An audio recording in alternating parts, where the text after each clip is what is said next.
Hello and welcome to the Ravens, a One Tree Hill podcast. We are joined by One Tree Hill legend. Royalty is in the house. Craig Sheffer, Keith, thank you so much for joining us. It's an absolute honour. How are you doing?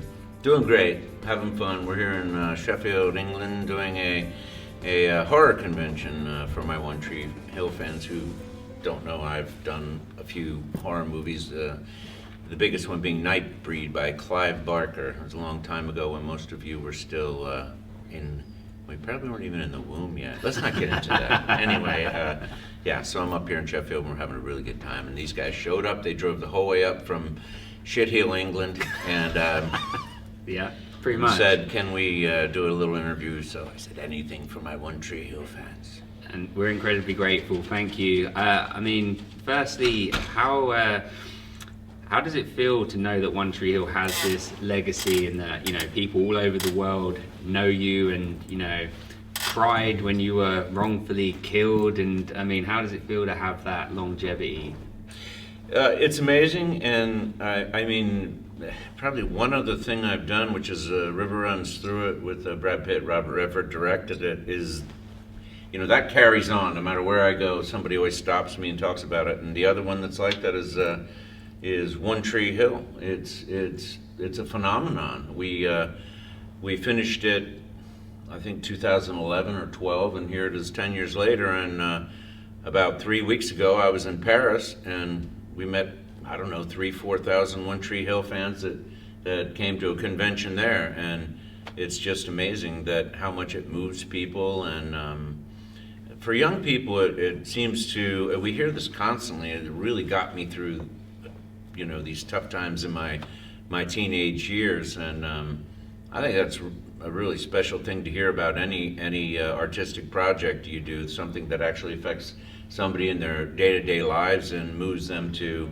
have a little solace for a period of time, or maybe even inspires them to become a better person or to handle a situation in a better way than they may have before. It's just been a phenomenon. It's a blessing. The kind of premise of our podcast is that my good friend here, Simon, is a super fan and has seen One Tree Hill a number of times. And he came to me a couple of years back now and said, I want to do a podcast, I want to talk about One Tree Hill, and I've never seen it. So we watch it episodically, one episode a week. And then our Patreons, our Ravens, they join us and they kind of watch me watch One Tree Hill. And the storyline... Gogglebox. Pretty much, yeah, it's basically that. Yeah. I love Gogglebox. Yeah, I'd be on that with you. That'd be awesome. Join us, please. But the storyline that kind of resonated with me the most is because we're a bit older now. Yeah. So we're watching this from we have that adult perspective now. Yeah. So we're kind of the age, maybe we're probably a bit older than you were when you were filming it then. We'll see. I was already 43. We're doing this we're being, You didn't look 43. We did. You didn't. But Keith's story is the one that resonates with me the most. And awesome. I think it's except for being shot, of course. I think it's such a brilliant way that you portray this character and put it across to us, because it's fantastic. Because there's a point where Keith gets super low, but then goes, no, I'm going to make these changes. My life has got to change and it's got to be better. Yeah. And I wouldn't say I was ever super low, but I got to a point a few years ago. I was like, I've got to make these changes and it's got to be for the better. And I could see that in your storyline, and that was it was at the same time as me watching those episodes that these changes happened for me as well, and it was oh, that's so kind cool. of fit yeah. perfectly together, and it was perfect. So I thank you for that. Oh, thank you very much. I think it's something that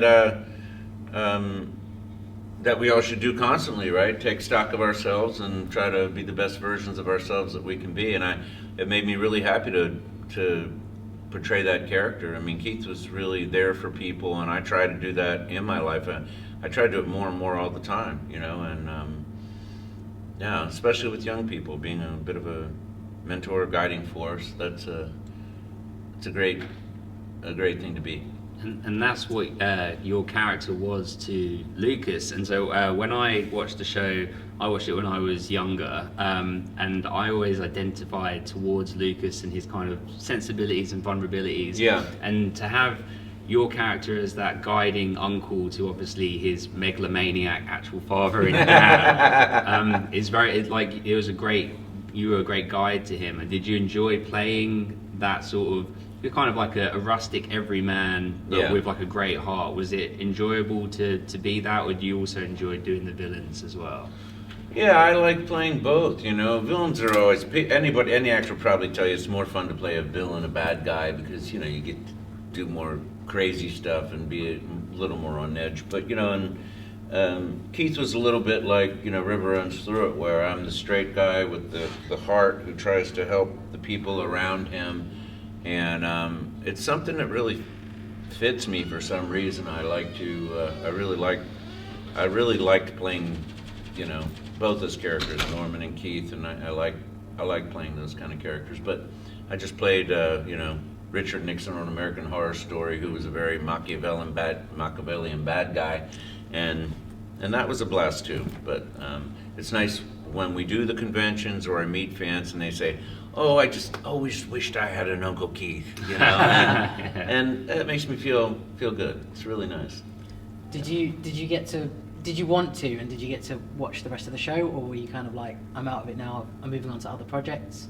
Or did you? Yeah, after I was out, I didn't watch it.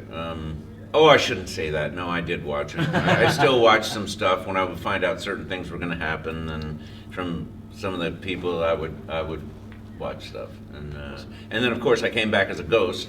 I think almost every season, and that was really different and fun, and like, wow, what would this be like in real life? You know, what would they say about me, and would I be missed this much? I certainly hope so.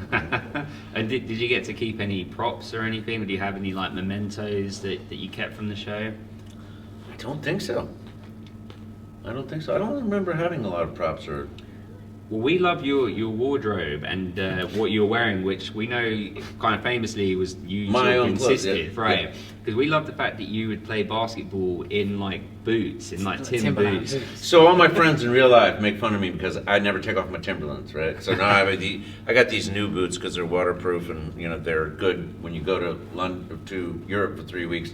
I can do anything in these boots, but normally I got my Timberlands, my jeans, T-shirt, and my denim shirt. And you know, it's what I still wear. I've been wearing the same thing for like 30 years, and I got to wear that there. And yeah, so Quintessential Craig. yeah, it's just me being me. Perfect. Well, we'll let you get back to your, you know, to the Horrorcon, but just say it's an absolute honor to speak to you, and we're so grateful for your time. And like Dom said, your character and the legacy that you've left in the show was the best, and you're in the best seasons anyway. I mean, Dom doesn't know, but it goes downhill after that anyway. So, but yeah, thank you so much for your time. We really appreciate it. Thank you guys for coming up and hanging out. It's really great. Nice surprise to see you and to talk about my favorite show.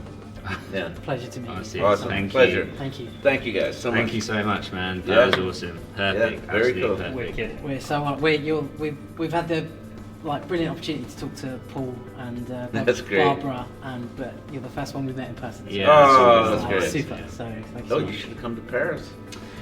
We You were were there, we weren't were you? over Like the there. week I was after. actually, I didn't go to the convention. I was there the week before.